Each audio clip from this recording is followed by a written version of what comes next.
નમસ્કાર, મહિપતસિંહ ચૌહાણ છું. એક સરસ મજાની જોરદાર વાત કરવી છે અને હું ઈચ્છું છું આ વાત ગુજરાતના દરેક નાગરિક સુધી ચોક્કસથી પહોંચાડજો. 1 લાખ શેરિંગ થવું જોઈએ આ વિડીયોમાં, કારણ કે આ એક શેર એ કદાચ કેટલાય લોકોની અંદર જીવનની અંદર ખૂબ કામમાં આવે એવી વાત છે. એટલે પ્લીઝ શરૂઆત કરતા પહેલા જ વિડીયોને એક વખત શેર કરી દો. ગુજરાત સરકારના એક જોરદાર કાયદાની મારે તમને વાત કરવી છે. એક એવો નિયમ છે જે રોજ કામમાં આવે એવો છે. તમે ક્યારેક વાહન લઈને નીકળતા હોય છે, તમને રોજ અકસ્માત જોવા મળે છે. અત્યારે સાધનોની સંખ્યા એટલી બધી વધી ગઈ છે કે દરરોજ અકસ્માતો થાય છે.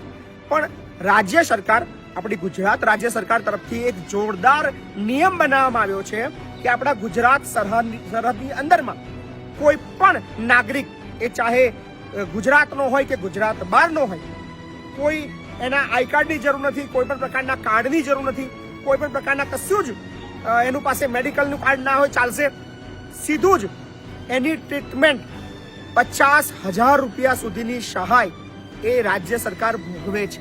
એટલે કે કેવી રીતે લાભ મળે છે તમને સવિસ્તાર આ માહિતી આપું છું. વિડીયોને પહેલા એક વખત શેર કરો. ગુજરાત સરહદની અંદર કોઈ પણ વ્યક્તિનું અકસ્માત થાય છે. અકસ્માત થયાના પ્રથમ 48 કલાક અને ટોટલ 50,000 રૂપિયા સુધીની જે ખર્ચ છે એ ગુજરાત સરકાર ભોગવતી હોય છે. એટલે કે માની લો કોઈ પણ વ્યક્તિનું એક્સિડન્ટ થાય, તમારે ગુજરાત રાજ્યના કોઈ પણ હોસ્પિટલની અંદર એને લઈ જવાના. એ ચાહે ખાનગી હોય, એ ચાહે ટ્રસ્ટ સંચાલિત હોય, એ ચાહે સરકારી હોય, એની કાઇન્ડ ઓફ હોસ્પિટલની અંદર તમારે લઈ જવાના. એની પ્રાથમિક સારવાર માટેની જે ખર્ચની રકમ છે મહત્તમ 50,000 રૂપિયા, યાદ રાખજો, એ તમારે ચૂકવવાની નથી. પ્રથમ 48 કલાક સુધી સારવાર દરમિયાન જેટલો પણ ખર્ચો થાય એમાં તમારે એક પણ રૂપિયો નહીં ભરવાનો. જો તમારી પાસે કોઈ પણ હોસ્પિટલ વાળો પૈસા માંગે, મહિપતસિંહને ફોન કરો.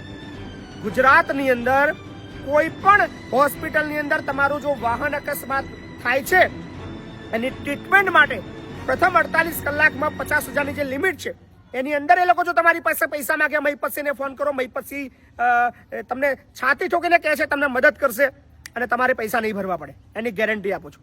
હમણાં જે કિસ્સો બન્યો, આ વિડીયો બનાવવાનું કારણ પણ એ જ છે.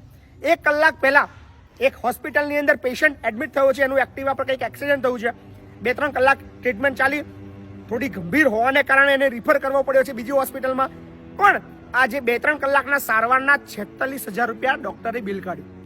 એની પાસે ઉઘરાણી કરી, એની પાસે માગણી કરી. પેલા ભાઈએ કીધું મારી પાસે આટલા પૈસા નથી સાહેબ, 10-15,000 રૂપિયા ઓછા કરો. એમાંથી કોઈ પરિચિત વાળો તો સીધો મને ફોન કર્યો, મહિપતસિંહ આવું થયું છે, આ હોસ્પિટલ વાળા 46,000 બિલ કાઢ્યું છે, કંઈક ઓછું કરાવડાવો ને. મેં કીધું 1 પણ રૂપિયો ભરવાનો નથી ભાઈ. શા માટે ભરવાનો છે? રાજ્ય સરકારનો પરિપત્ર છે. વાહન અકસ્માત સારવાર યોજના જે છે એના નિયમિત અનુસાર 50,000 રૂપિયા સુધીની સહાય સરકાર ઉઠાવે છે.